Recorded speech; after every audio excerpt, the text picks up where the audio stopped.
அதே போல அல்லாஹ்வுடைய தூதர் ஹஜ்ஜத் விழாவில் சொல்கிறார். ஹஜ்ஜத் விழாவில் மிக பெரிய உரை, பேருரை.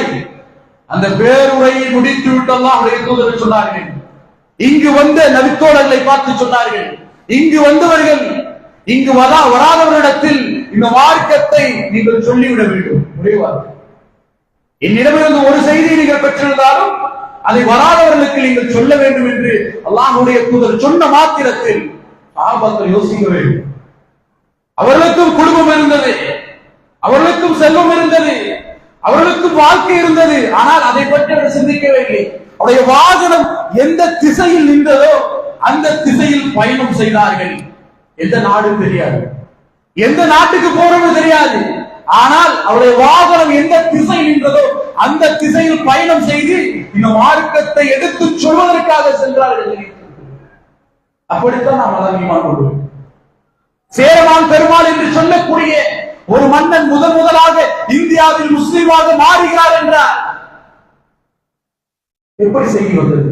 ஆதி என்று சொல்லக்கூடிய ஒரு நபித்தோழர், அந்த நபித்தோழர் மூலமாகத்தான் சேரமான் பெருமாள் அவர்கள் இஸ்லாமிய மார்க்கத்தை ஏற்று ஒரு முஸ்லீமாக மாறினார்.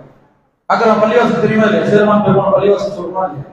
அவர் முதலாக இஸ்லாத்தை ஏற்றுக்கொள்வது ஒரு நபித்தோழர் மூலமாக. எப்படி வந்தார்? அவர் வாழ்க்கையை தியாகம் செய்தார். தியாகம் இல்லாமல் எதுவும் இல்லை.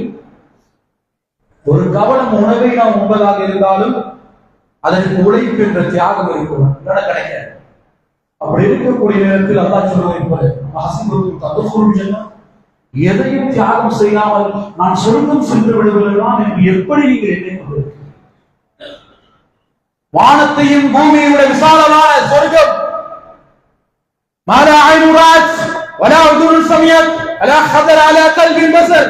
எந்த கண்ணும் கண்டிராத, எந்த காதும் கேட்டிராத, எந்த உள்ளமும் சிந்தித்து பார்க்காத சொர்க்கம். இந்த ஜன்னத்துல் ஹக், உண்மை அது. அந்த சொர்க்கம் என்பது வெறுமனே உங்களுக்கு கிடைக்கும் என்று நினைத்துக் கொண்டிருக்கிறேன். அல்லாஹ் கேட்கிறார், உங்களுடைய உள்ளத்தை பக்குவப்படுத்த வேண்டும். கண்டதே காட்சி கொண்டதே கொள்கை என்ற அடிப்படையில் நம்முடைய வாழ்க்கை இருக்கக்கூடாது. நமக்கென்று ஒரு கொள்கை இருக்கிறது, நமக்கென்று ஒரு மார்க்கம் உண்டு, நமக்கென்று ஒரு தூதர் உண்டு. இது உலகத்தை படைத்து பரிபக்குவப்படுத்தவர் உண்மையான இறைவன் மீது நாம் ஈமான் கொள்ள வேண்டும். மற்றவர்களுக்கு கூட அல்ல, நாம் அதை முதலில் புரிந்து கொள்ள வேண்டும்.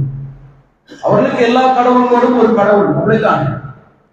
ஆனால் நம்முடைய இறைவன் அப்படி இல்லை. உண்மையான இறைவன், உண்மையான இறைவனில் ஈமான் கொண்டிருக்கிறோம். முத்த கப்பீரோன், பெருமைக்குரியவன் அவன். அப்படிப்பட்ட இறைவனாக ஏற்றுக்கொண்டு முழுபோக்காக உலகத்தில் வாழ்ந்து கொண்டிருக்கிறோம் என்றால் விழிப்புணர்வு பெற வேண்டும்.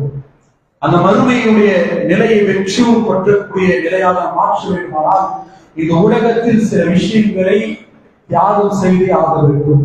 நம்முடைய நேரங்களை தியாகம் செய்ய வேண்டும். மார்க்கத்திற்காக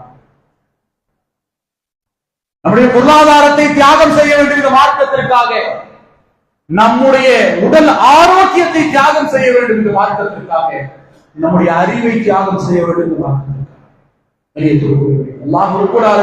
அப்படிப்பட்ட நிலையை நமக்கு தர வேண்டும்.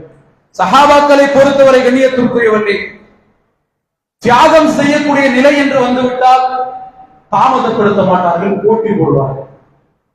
நம்ம ஏதாவது இலவசமா கிடைக்கிற ஒரு போட்டி போடுமா இல்லையா? ரேஷன் கடைக்கு கூட்டம் பார்த்தீங்களா இல்லையா?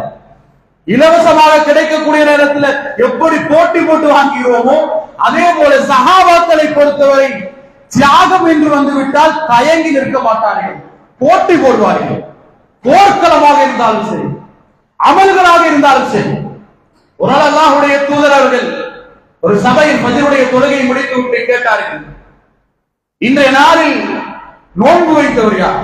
அபூபக்கர். அபூபக்கர் சொன்னாங்க, நான் வச்சிருக்கேன். இன்றைய நாளில் ஒரு ஜனாசாவில் பங்கெடுத்தவர் யார்? அபூபக்கர். அபூபக்கர் நான் இருக்கேன். இன்றைய நாளில் தர்மம் செய்தவர் யார்? நான் இருக்கேன். இந்த நாளில் இரவு தொழுகை தொழுது யார்? நான் யார சொல்லுவேன்.